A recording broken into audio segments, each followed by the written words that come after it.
Hello friends, আমি বিবেক আবার একটা নতুন ভিডিও নিয়ে চলে এসেছি তোমাদের কাছে। ফ্রেন্ডস, ভ্লগ ভিডিওর চ্যানেল এখন অনেকে ক্রিয়েট করছে এবং ভ্লগ ভিডিওর অনেকগুলো ভাগ আছে, সেগুলো তোমাদেরকে আজকে বলবো এবং কি করলে ভিডিও খুব তাড়াতাড়ি ভাইরাল হতে পারে ভ্লগ ভিডিওর ক্ষেত্রে সেটাও তোমাদেরকে বলবো। অবশ্যই পুরো ভিডিওটা দেখবে, স্কিপ না করে। অল্পখানি সময় যদি তোমাদের যায় তাতে কিন্তু খুব একটা সময় নষ্ট হবে না, বরং তোমরা অনেক কিছু জানতে পারবে। তো ফ্রেন্ডস, প্রথমেই বলি ভ্লগ ভিডিওর অনেকগুলো ভাগ আছে, সেগুলো কী কী। ব্লগ ভিডিও সাধারণত তিন ধরনের হতে পারে। একটা হচ্ছে ডেইলি ব্লগ, মানে তুমি সারাদিন কী করছো। একটা হচ্ছে ট্রাভেল ব্লগ, মানে তুমি কোথাও ঘুরতে গিয়ে যেসব ব্লগগুলো করতে পারো। এবং থার্ড হচ্ছে ফুড ব্লগ, মানে কোথাও ঘুরতে গেছো, বিভিন্ন ধরনের খাবার খাচ্ছ বা নিজে কিছু খাবার বানিয়ে, মানে পুরোটাই খাবারের ওপর হবে। তো এই ধরনের তিনটে ভাগ হতে পারে সাধারণত।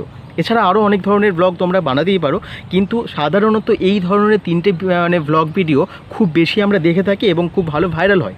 তো প্রথমেই বলি যে ডেলি ব্লগের মধ্যে আমরা কি করতে পারি। ডেলি ব্লগের মধ্যে মানে আমরা সারাদিন কি করছি, আমরা কোথায় যাচ্ছি সেটাও হতে পারে, বা আমরা বাড়িতে কি রান্না করছি, কি কাজ করছি, হ্যাঁ, বা সারা দিন ধরে আমরা কার সাথে মিট করলাম, বিভিন্ন ধরনের এবং ইন্টারেস্টিং কিছু টপিক নিয়ে আসতে হবে। বা তোমরা হয়তো কোনো প্র্যাঙ্ক ভিডিও বানালে, ব্লগের মধ্যেই প্র্যাঙ্ক ভিডিও থাকতে পারে ডেলি ব্লগের মধ্যে। এই ধরনের ভিডিওগুলো যদি তোমরা বানাতে থাকো ডেলি ব্লগের মধ্যে, তাহলে ভিডিও খুব তাড়াতাড়ি অনেক ভিউজ গেইন করতে পারে। ডেলি ব্লগে ডেইলি ভিডিও দেওয়া উচিত। এবং ডেলি ব্লগের ক্ষেত্রে একটা সুবিধা হচ্ছে, তুমি রোজ যখন ব্লগ মানে বানাচ্ছ, তুমি নিজে যে কাজটা করছো সেটাই তুমি দেখাচ্ছ, মানে তোমাকে আলাদা করে বিশেষ কিছু করতে হচ্ছে না, আলাদা করে মেকআপ করতে হচ্ছে না, আলাদা করে রেডি হতে হচ্ছে না। তো ডেলি ব্লগের ক্ষেত্রে খুব সুবিধাই হয়, যারা ডেলি ব্লগ বানায় তাদের ক্ষেত্রে বেশ সুবিধা হয়। এবং এতে কি হয়, রোজ মানুষ সেই ভিডিওগুলো দেখতে দেখতে একটা অভ্যেস করে নেয়, মানে জানে যে প্রত্যেক দিন একটা করে ভিডিও আসবে এবং আমি দেখব, এবং দেখতে দেখতে একটা অভ্যেস হয়ে যায় এবং ভিউজটা অনেক পরিমাণে আসতে থাকে, খুব অল্প সময়ে চ্যানেল গ্রো হয়। এবারে চলে আসি ট্রাভেল ব্লগে। ট্রাভেল ব্লগ মানেই বিশেষ কোনো জায়গায় গেলে সেখানের ইন্টারেস্টিং জিনিস কি দেখলে সেগুলোকে তুলে ধরলে, সেখানে কি পাওয়া যায় সেই ধরনের, যে কোনো একটা ট্যুরিস্ট স্পটে গেলে সেখানে কি, মানে আমরা তো প্রায় ঘুরতে যাই, সেই ধরনের ভিডিও আমরা ট্রাভেল ব্লগের মধ্যে দিতে পারি। এবং ট্রাভেল ব্লগের মধ্যে আরেকটা কথা বলে দিই যে প্রত্যেক দিন ভিডিও দেওয়াও সম্ভব না, আর দ্বিতীয় হবে তার কোনো মানে নেই।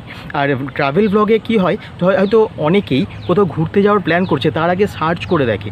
তো ট্রাভেল ব্লগেও কিন্তু ভালো ভিউজ আসে। তোমরা যদি ভালো জায়গা নিয়ে ট্রাভেল ব্লগ করো, হয়তো দার্জিলিং নিয়ে করলে বা দীঘা নিয়ে করলে, দীঘা নিয়ে প্রচুর ভিডিও আছে, কিন্তু তুমি যদি আবার দীঘা নিয়ে ভিডিও বানাও, তাহলে কিন্তু অনেক মানুষ দেখবে। এবং সেখানে বিশেষ কিছু জিনিস দেখিয়ে দিতে হবে, সে যেমন হচ্ছে কম খরচে তুমি কোথাও ঘুরতে যেতে পারো, সেখানে কি জিনিস কোথায় গেলে পাওয়া যেতে পারে, মানে ইন্টারেস্টিং জিনিসগুলো যেগুলো মানুষের দরকার প্রয়োজন, সেই ধরনের জিনিসগুলোকে ট্রাভেল ব্লগের মধ্যে আনতে হবে। কিভাবে গাড়ি করে যেতে হবে, কোথায় কোন হোটেলে গেলে কি খাবার খেলে কত টাকা খরচ হলো, প্রত্যেকটা জিনিস যদি ট্রাভেল ব্লগের মধ্যে তোমরা দেখাতে পারো এবং সেখানে কি স্পেশাল জিনিস আছে সেগুলো দেখাতে পারো, তাহলে কিন্তু তোমাদের এই ভিডিওতে অনেক ভালো ভিউজ আসতে পারে।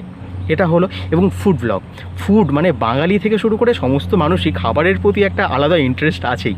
এবং তোমরা কোথায় মানে যাচ্ছ, বা বাড়িতেও যদি কোনো বিভিন্ন ধরনের খাবার নিজে তৈরি করলে এবং সেগুলোকে ব্লগ হিসেবে বানালে, বাড়িতে কোনো স্পেশাল কোনো মেনু হয়েছে বা নিজেই বানালে, বা কোথাও বাইরে হয়তো স্ট্রিট ফুড ভালো কোথায় পাওয়া যায়, কম দামে কোথায় পাওয়া যায়, বা খুব ইউনিক কোথায় খাবার পাওয়া যায়, এই ধরনের ভিডিও তোমরা ফুড ব্লগে করতে পারো। এখন এরোপ্লেন যাচ্ছে আকাশে, তার জন্য একটু আওয়াজের প্রবলেম হতে পারে।